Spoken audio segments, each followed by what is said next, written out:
ভাই এই যে দেখেন, ছাগলটার ভালো করে কি পড়লো এগুলো? ওরে সর্বনাশ, এতগুলো টাকা! সব তো দেখি 100 টাকা, 500 টাকা আর 1000 টাকার বান্ডিল। দেখার আগে সারাই ফেলি।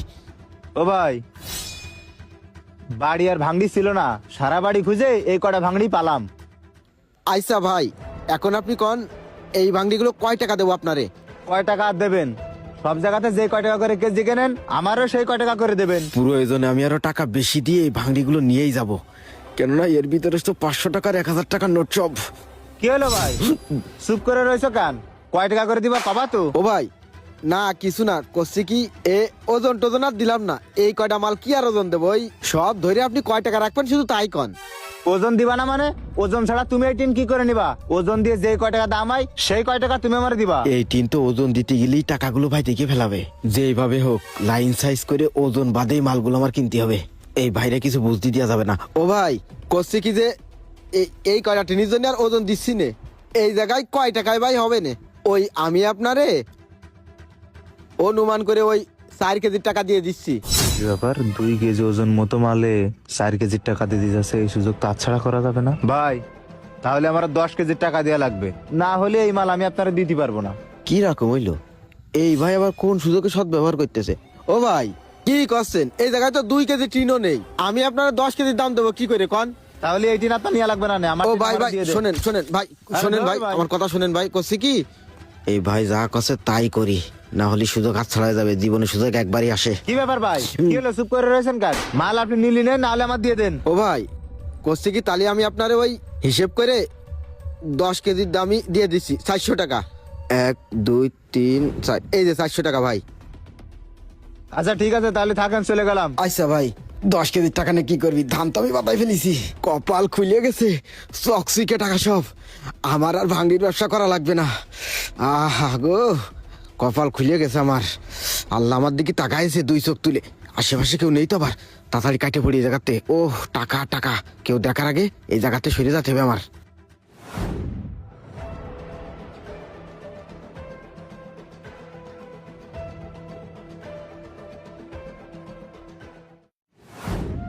ও কাকা, হ্যাঁ বাবা কও।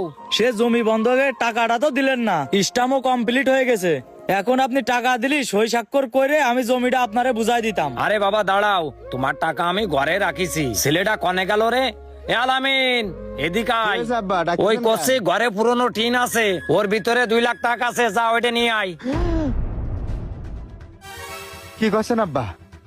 ওই ভাঙড়ি তো আমি ভাঙড়িয়ালার কাছে কি বিক্রি করে করলি দিছি তুই? আব্বা। ভাঙড়িওয়ালার কাছে বিক্রি করে দিছিস মানে? তুই কার কথা শুনে ওই ভাঙড়ি বিক্রি করেছিস? ওই পুরনো টিনির ভাঙড়ির ভিতরে আমি জমি বন্ধকের জন্য 2 লাখ টাকা রাখিছি। যে জায়গাতে পারিস তুই আমার টাকা নিয়ে আসবি, বেরো আমার বাড়িতে। বাবারে, বিপদ তো একটা ঘটে গেছে, এখন কি করব কও? এখন কি আর করার, দেখেন টাকা ম্যানেজ করতে পারেন কিনা। টাকা ম্যানেজ হলে আমারে খবর দেন, আমি এসে নিয়ে যাবো। আচ্ছা ঠিক আছে বাবা, আচ্ছা কাকা, তাহলে তুমি যাও। ঠিক আছে। আল্লাহ রে, আমি এখন কি করব? আমারে কি একটা বড় বিপদ হয়ে গেল এ। আব্বা, ও আব্বা, কিরে তুই বাড়ি আইছিস? তোরে কইছে নে টাকা না নিয়ে তুই বাড়ি আসবি নে, তা তুই বাড়ি আসলি কেন? আব্বা দেখেন তো এই টাকাগুলো আপনার কিনা? আরে এই টাকাগুলো নেই তো আমার। নিশ্চয় তুই টাকাগুলো সারায় রাখলি না? না আব্বা, এই টাকাগুলো আমি সারায় রাখিনি। তাহলে কি হয়েছে শোনেন। ও ভাই, ভাই আপনি? হ্যাঁ ভাই আমি। ও ভাই দেখেন তো এই টাকাগুলো আপনার কিনা। হ্যাঁ ভাই, এই টাকাগুলোই তো আমার, এই টাকাগুলোই তো আমার ভাই। এই টাকাগুলো কোনে পেয়েছেন ভাই আপনি? ও ভাই, আপনি যখন আমার কাছে ওই ভাঙড়িগুলো নিয়ে আইলেন, একটা ভাঙা টিন ছিল ভাঁজ করা, ওই টিনের ভাঁজের ভিতরে এই টাকাগুলো ছিল ভাই। আমি এই টাকা দেখে লোভ সামলাতে পারিনি, আপনারেও কিছু কইনি। আপনারে না কয়ে লোভে পড়ে আমি টাকাগুলো সারাই ফেলিলাম ভাই। তারপরে বাড়ি জাতি জাতি রাস্তায় ভাব দিছি যে আমি আপনারে ফাঁকি দিয়ে এই টাকাগুলো নিয়ে যাচ্ছি। আমি তো আমার ওই আল্লাহরে ফাঁকি দিতে পারবো না ভাই।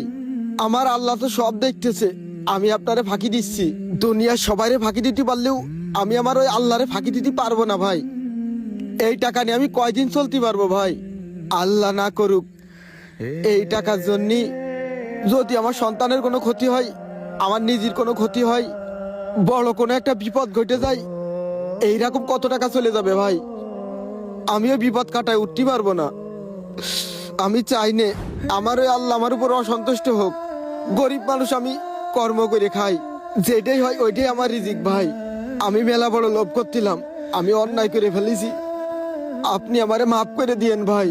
আপনি না মাফ করলি আমার ওই আল্লাহ আমারে মাফ করবে না।